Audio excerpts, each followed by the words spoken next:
nze njagala sente zange kati singa omusajja ngamba sawe nagenda kuddamu atambuze yo bamwe kugandi sikyala kuddamu kuba kyeyo ngenda kubeerawo ntya ntandikirewo obulamu bulijjo muli mukunsendasenda abeera ku kyeyo mbeereyo ku kyeyo nkolerera biki nkolerera biki nga n'omwana wange bamubanja school fees ne mupolisange bamubanja emitwalo 10 Lwaki temukwata sente zange nemuzimpa mwagala kuzinzitirako nga zange ebisingako awo mbikuletedde maaso awo naye nga lwaki bamaama mukola ebintu lwaki mukaabya abaana lwaki mulya sente z'abaana sente z'abakadde amanga bazikolera mu bugubi mazima ddala omuntu n'omukaabya amazzi gawe gonna osubira oba ogenda kumunnyonnyola sometimes abantu babonaabona naye nga babonabonera bibi bye bakola abantu oba amaziga ge bazenga bakaabya abantu ate omulala baagala kumusaddaaka kyannaku nnyo kyannaku ddala nnyongera okubasabira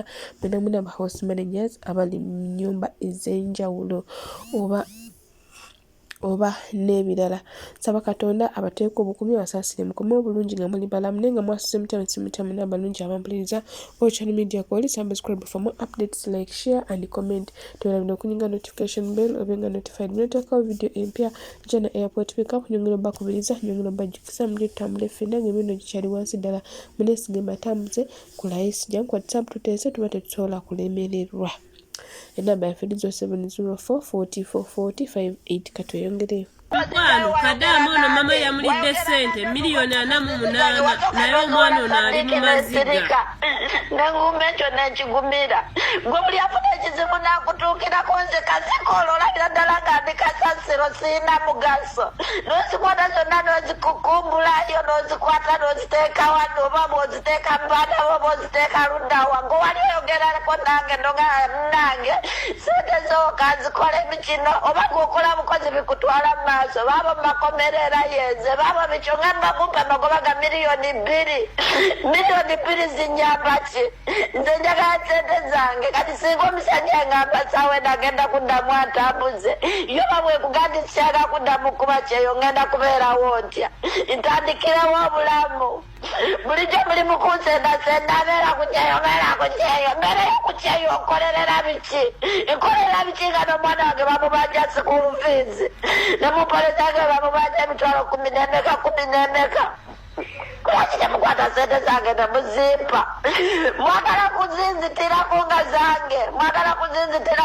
zange mukwata mutya sente zange nemuzikozesa bye muzikozesa nga temuŋŋamba mwangambako bwemali munimbalimba nga bamuwadde mmenya bamuwaddeko kamu kitundu bamukoze bikyera misaiba nze bwe nalimbayo nga nasobola okusayina engamba banja gange njagala sente zange sirina kintu kyonna kyempulira saawa zino sirina kyempulira mpozi gweyagala zijje waka netugirewo oba sikyekyo jjeko yapo kyono n'omulambo gwange kwebyo bibiri ogenda kulondako kimu era bwogenda kuŋŋamba kukakkana ng'oli ku sente zange ozikolamu buli kyoyagala ogokolamu buli kyosanze nga nze kazimenyekera si kyempitamu wano ku ddungu kyesigamba nenkubula ng'omwana omuto nenkola ki ng'omwana omuto nempisibwamu amaaso buli wamu naleero oteeze zino ez'emyezi emirala 2 era lazima nazo ogenda okolemu byoyagala njagala sente zange maama mu mutima mulungi njagala sente zange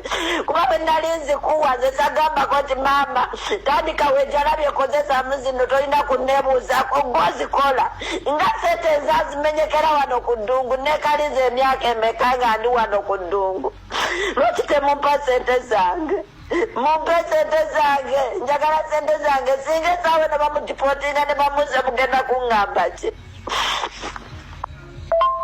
manyi na muwendo saawe no tomanyi sente zange muwendo gwazo onfuulinga buli olukyoyogera z'osanze tozimanyi na muwendo gwazo tozitegeera wano wangamba nga bwogenda okuziwandiika waziwandiikayo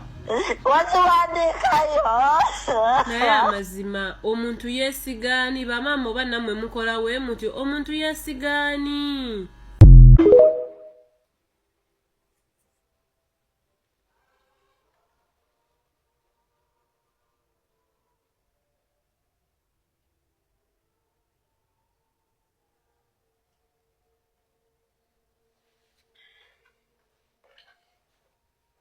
baganda bange abali mu mawanga ag'ebweru bagezaako kuyiya obulamu bubeerewo.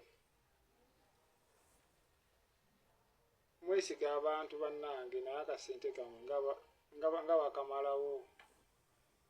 Awo ne basindikira bannaffe abasindikira ssente za bannaye muzikwate bulungi. Tebayitamu si byangu ne gannyini osobola obutabiyitamu just kumira mwoyo nga nsanafu. Muzikwate bulungi. Mutima gwa ssente zonna n'ozitwala zonna n'ozimalawo bumazi butyo ate ne fiizi nasigala ng'abanja. Bannange kola bwe ssente z'abaana abo bayita mu bingi n'ebitabo bye bagamba. Ekyamazima omuntu atanakola kuba kadama tanamanya ssente yankuba kyo bwemenya, tanamanya ssente yankuba kyo bwemenya, tanamanya maziga baana abo ge bakaaba, tanamanya bintu baana abo bye bayitamu. Nasonyiwa eddoboozi naye ninamu kusenyiga munsabireko ntereere. Naye nga kyannaku nnyo kyannaku ddala tusaaba sisita waffe Katonda amusaasira afune justice n'okumugumya amugumye ate ng'ono ye baamusaddaaka. Byannaku nnyo byannaku ddala njagala byawulire katumala twenoza mu comment section. Wulira amawulire gwe, wulira amawulire ga mwannyinaffe Kazooba. Mwannyinaffe baamutika okuva ene Uganda ne bamutwala mu nsi z'Obuwarabu naye nga mission emutwazizza kumusaddaaka. Omwana abadde yakalinnya, mukazi alese abaana be agenza akolerera abaana, abakampuni bamutunda ne bamutuula okuva ku ofisi eya Uganda eya Saudi. Bwe bamutuuse Saudi ne bamutwalira gye bagenda omusaddaakira. Wulira emboozi, kampuni yakola olukujjukujju n'olukwe n'ekola omupango n'etikka abaana abaganda baffe okuva eno ewaka nebatwala ku bitala w'amawanga okubasaddaaka abamu okwetunda. Wabula ng'abaana tebamanyi kikigenda kukolebwa, bo bamanyi bagenze kukola. Wulira statement ya muganda waffe, bamujja Uganda, kampuni yayita mu kampani n'agenda e Saudi Arabia.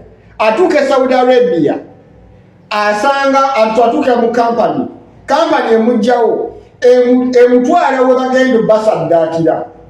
Tiyalimu yekka, wabula nga n'abakampuni bennyini ba agenti bennyini nabo we bali nga basirikale. Wulira olukwa luli mu Bannayuganda, omutima omubi, obwembwe, obwettu, obutaagaliza n'obutayagala kukola. Mufuna ssente mu misayi gy'abaana, mumulesezza abaana be. Omwana twala ajana agamba bagenda kunzita dweno essaawa yange esembayo. Bampeereza audio n'empulyanga n'amaziga gampitamu. Mwannyinaffe bagenda musaddaaka, olubadde okutuuka bw'ati bamumuzamu ennaku 2 nga bamuvukirawo.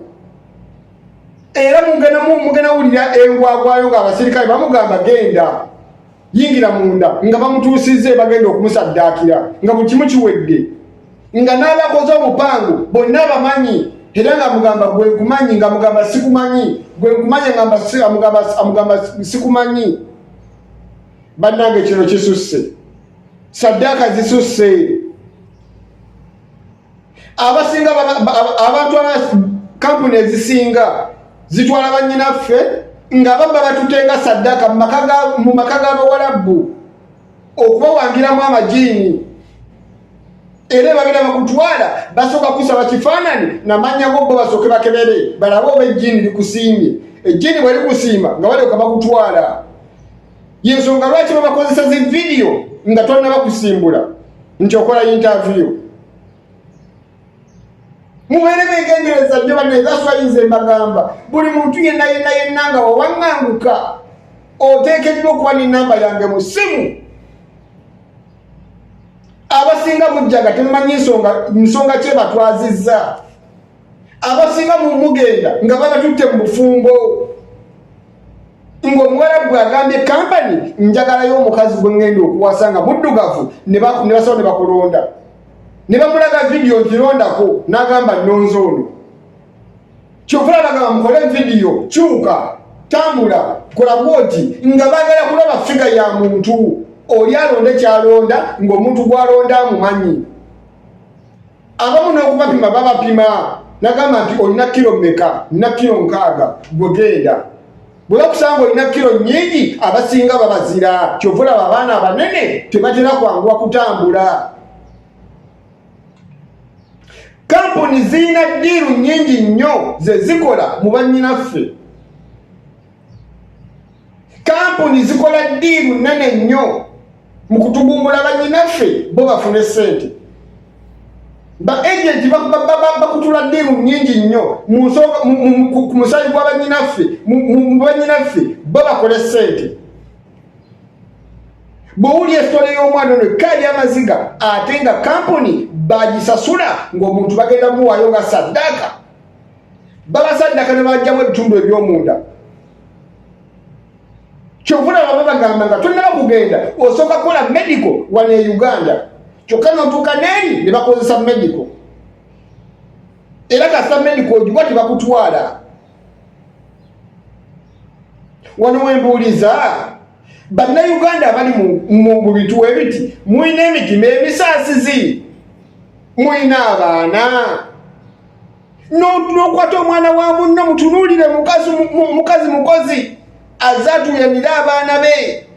Wallahi ga Mungu tomukkiriza lwadde okumala ennaku 2 oba 3 n'omutwalyawo n'omusaddako okwaguba akuwadde ssente ate n'omulaga nti tomumanyi. Tambuza video etuuke kwabo bonna abamanyi kampuni omwana ono mweyayitira oba bazadde b'omwana ono tusobole okulaba nga tufuna obwenkanya. Abamutambuza bonna bakwatibwe. Omwana banne be balikodinze audio ne bagitambuza ne bakiyalinga. Amaloboozi gatambula buli buweegali. Mwannyinaffe bamusaddaase. Mwannyinaffe agenze. Mwannyinaffe azikiridde abaana be. Bazadde be. Musaasirenga ku mitima gy'abazadde. Amanyi omwana we agenze kukola. Agenda kusirikira ebbanga bamunonye nga tebamulaba. Bagenda okuzza amawulire nti omwana yafa, omwana yatoloka, omwana yabula nga n'omulambo bagambye tebagenda kuguzza Uganda, bagenda kuguziika eyo. Mwemulowooza saddaaka yaki? Abasinga babatwala nga babatutengwe ng'abakazi bawaka. Abasinga kubawonga mu majiini. Abalala ne babatwala nga bamalaaya kwetunda. Abali babatwala nga saddaaka, abali babatwala nga kubajja mu nsi pati za munda. Naye nga lwaki temulina bafamire zammwe? Lwaki temulina kisa? Akyannaku nnyo bimalamu amaanyi naye nga nyongera mbajjukiza jana airport pickup tukola airport pickup services zaffe nnungi, emiwendo gyaffe giri wansi ddala. Muneesige matamuze ku miwendo egya wansi. Muneesige ne family zammwe mbalamuze airport babalaye nga mulandinga mwanda abakomu abaana ba flyers tokkiriza kusula ku airport ku room asiri nga jana airport pickup wendi jango booking olandinga wendinga nkulaba ne bwabudde kyo ne bwamisana tukola tetuliko saawa. Muneesige matamuze ku miwendo egya wansi ddala. Number ya 0704444058 mujje ku WhatsApp tuteese tuba tetusobola kulimirwa kuba tumanyi embeera y'omuntu wa wansi. Muneesige mbatambuze era mbalinze. Tulina free wifi ate nga tulina n'ebyokulya mwenna abaana abakomo eri abaana abakomo nga ennyonyi tezigaba byakulya.